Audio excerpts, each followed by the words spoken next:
हुआ, लेकिन social media पे उनका न्यूज़ मैंने देखा सुना। वो कह रहे हैं कि हम जो आंदोलन करने जा रहे हैं वो मस्जिद तोड़ने का आंदोलन है। मैं 2015 से आज तक जो केस को लड़ रहा हूं, कभी मैंने मस्जिद का जिक्र नहीं किया। नंबर 70 ये जगह कब्रिस्तान के लिए गवर्नमेंट ने खुद अलॉट किया। हमको कब्रिस्तान से मतलब है, हम कब्रिस्तान चाहते हैं और यहाँ पे झगड़ा किसी मस्जिद का नहीं है। हमें अपना सर्वे नंबर 70 में मोजी मापी करके हमको सर्वे नंबर 70 को दिया जाए, हम उस कब्रिस्तान को कायम करें, बस हमारी ये दिली ख्वाहिश है। प्रांत ऑफिस पहुंचेंगे और प्रांत ऑफिस पहुंचकर ये धरना वही डायरेक्ट शुरू किया जाएगा। हम आने वाले 7 तारीख को हम तमाम मुसलमान भाई हिंदू भाइयों से गुजारिश करते हैं कि वो ज़्यादा से ज़्यादा तादाद में शिरकत करें और प्रांत ऑफिस में आंदोलन करें, वहाँ पे जमा हो।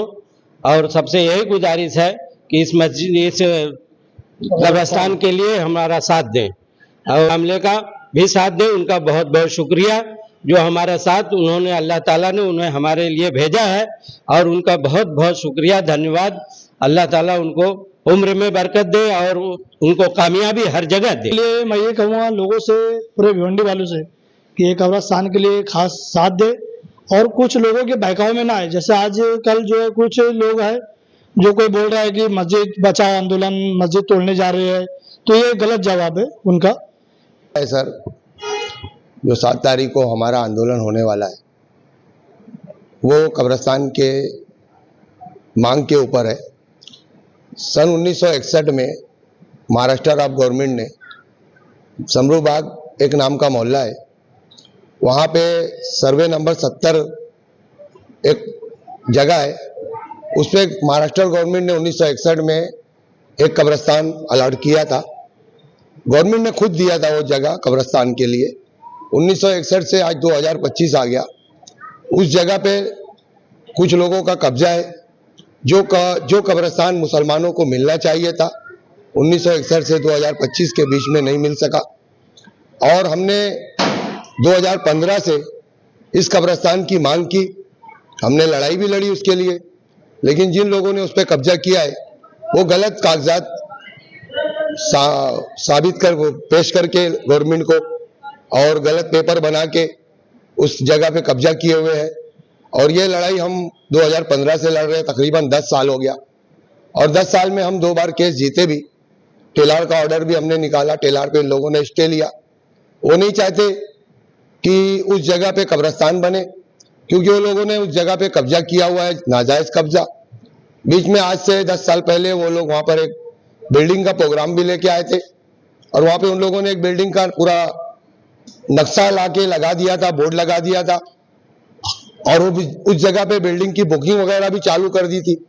कुछ दुकानें वगैरह बुक भी हो गई थी।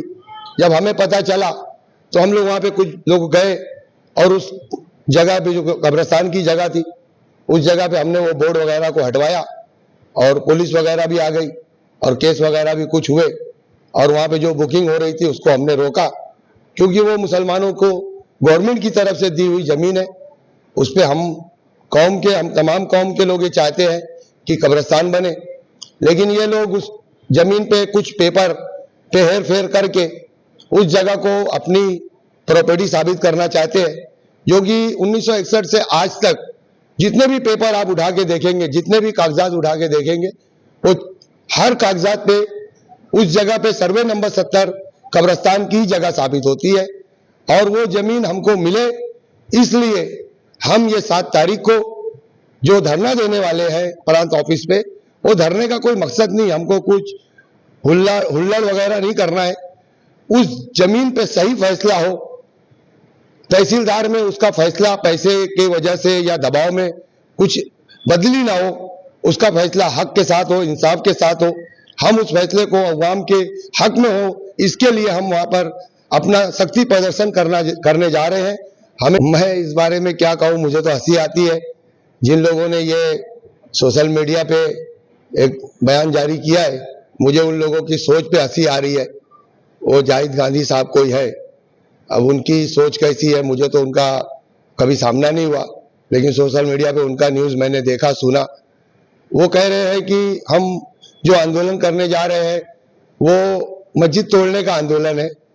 मैं 2015 से आज तक जो केस को लड़ रहा हूं, कभी मैंने मस्जिद का जिक्र नहीं किया। कभी कोई ऐसा बता ही नहीं सकता कि उस जगह पे हमने मस्जिद की बात की है कि मस्जिद तोड़ेंगे और कब्रिस्तान बनाएंगे। हम गवर्नमेंट ने, जो हमको गवर्नमेंट ने दिया है, हम सिर्फ गवर्नमेंट से ये मतलब मांग करते, हमेशा से करते आए हैं कि जो 1961 में गवर्नमेंट ने हमको कब्रिस्तान की जमीन दिया है वो मुसलमानों को मिलनी चाहिए। और मस्जिद का हमने कभी जिक्र किया ही नहीं। ये गलत मैसेज लोगों के बीच में डाल रहे हैं सोशल मीडिया के जरिए कि हम मस्जिद के तोड़ने के लिए वहां पे धरना देने जा रहे हैं। मैं जाहिद साहब से ये गुजारिश करूंगा कि आप सच्चे और पक्के मुसलमान हैं। बार बार आपका इंटरव्यू में देखा मैंने कि आप मुसलमान होने का बहुत दावा कर रहे हैं, तो मुसलमान तो झूठ नहीं बोलता। आपने हमारी तहरीक को कब मस्जिद के ऊपर देखा है? हमने जो तहरीक शुरू की 2015 से आज तक, हमने सिर्फ कब्रिस्तान की लड़ाई लड़ी है। हमें कब्रिस्तान ही चाहिए, कभी मस्जिद तोड़ के कब्रिस्तान नहीं बना। हिंदुस्तान की तारीख में, इतिहास में मैंने तो ये नहीं देखा कि किसी मस्जिद को तोड़ के कब्रिस्तान बनाया गया हो। मस्जिद के बाजू से कब्रिस्तान मैंने हर जगह देखा है। आज भिवंडी में तकरीबन 10 मस्जिद ऐसी है, मैं नाम लेके बता सकता हूं, कि जहां पर मस्जिद भी है और उसके बाजू से कब्रिस्तान भी है। लेकिन हिंदुस्तान की तारीख में, हिंदुस्तान के इतिहास में कभी ऐसा नहीं हुआ कि किसी मस्जिद को तोड़ के कब्रिस्तान बनाया गया हो। ये गलत प्रोपेगेंडा की कामले साहब के क़यादत में करने जा रहे हैं। उसकी भी एक वजह है जो हम विजय साहब को साथ में लिए हैं, क्योंकि ये लड़ाई जब हमने 2015 से लड़ना शुरू की, हम मुसलमान रहनुमाओं के पास गए, मदद मांगे और हमने कहा उनको कि भाई ये इस लड़ाई में हमारा साथ दो। वो लेकिन नहीं दे पाए वो लोग हमारा साथ। कुछ ऐसी मजबूरियां उनकी रही होगी जो वो हमारे साथ नहीं आ सके। इस बार जो हमने लड़ाई लड़ना शुरू किया कि हमें कब्रिस्तान मिलना चाहिए, तो इस बार हमारा जो मकसद था कि हमारा हक है, हमको मिलना चाहिए, तो डॉक्टर विजय कामले साहब को जो साथ में लेने का मकसद ये था कि ये बंदा एक ईमानदार आदमी है और वो जो भी लड़ाई हाथ में लेते हैं उसको अंजाम तक पहुंचाते हैं। ऐसा जो लोग टिप्पणी कर रहे हैं उनके लिए कि विजय कामले नास्तिक है, कम्युनिस्ट पार्टी का लीडर है और उसका कोई धर्म नहीं है, वो हिंदू भी नहीं है, वो मुसलमान भी नहीं है, तो मैं ये बोलता हूं भाई कि किसने ये मैसेज दिया, जो के ऊपर बात आ रही है, मैं वो सब बात पे नहीं जाना चाहता। मैं सिर्फ ये कहना चाहता हूं कि वो हमारे साथ इस लड़ाई में पूरी तरह से शामिल है, हमारा साथ दे रहे हैं। और मैं विजय कामले साहब को तहे दिल से शुक्रिया अदा करता हूं कि ऐसे मोड़ पर जब हमारा कोई साथ नहीं दे रहा था तो उन्होंने हमारा साथ दिया और इस लड़ाई को यहां तक लेके आए। मैं उनका बहुत बहुत शुक्रिया अदा करता हूं। 2015 से जब ये लड़ाई शुरू किया तो हमको निराशा कभी नहीं आई, क्योंकि निराशा का सवाल ही नहीं था, क्योंकि जो पेपर सर्वे नंबर 70 का जो डॉक्यूमेंट्स है, जो उसके कागजात है, उस पे फाइनल लिखा हुआ है कि सर्वे नंबर 70 कब्रिस्तान की जमीन है। लेकिन उसको मिसगाइड किया जाता है। जो इस बार की लड़ाई जो लड़ी जा रही है, ये पॉलिटिशियन लड़ाई नहीं है, ये किसी पार्टी के साथ हम मिल के लड़ाई, उसको पॉलिटिक्स के लिए नहीं लड़ रहे। हमें इलेक्शन नहीं लड़ना है, हमें जो है अपना हक लेना है, जो मुसलमानों का कब्रिस्तान का हक है, जो गवर्नमेंट ने हमें दिया है, हमें उससे। भिवंडी वासियों को ये संदेश देना चाहूंगा 7 तारीख को कि ये जो लड़ाई है, ये लड़ाई हमारे शहर की लड़ाई है, ये हिंदू मुस्लिम की लड़ाई नहीं है, ये मस्जिद कब्रिस्तान की लड़ाई नहीं है, मस्जिद की लड़ाई नहीं है। हमें कोई मस्जिद तोड़ना नहीं है, हमें हमारा हक चाहिए, हमारा कब्रिस्तान चाहिए। और मैं अवाम से यही कहूंगा कि किसी के बहकावे में ना आए। ये लड़ाई मस्जिद तोड़ने की लड़ाई नहीं है। हमने शुरू से आज तक कभी मस्जिद का जिक्र नहीं किया कि मस्जिद तोड़ के कब्रिस्तान बनाएंगे। जो जगह हमें दी गई है वो जगह हमें दी जाए और सर्वे नंबर 70 हमें तो बड़ी तादाद में वहां आए और इस कब्रिस्तान की लड़ाई में हमारा साथ दे। हमें मस्जिद नहीं तोड़ना है। बेल आइकन दबाना ना भूलें।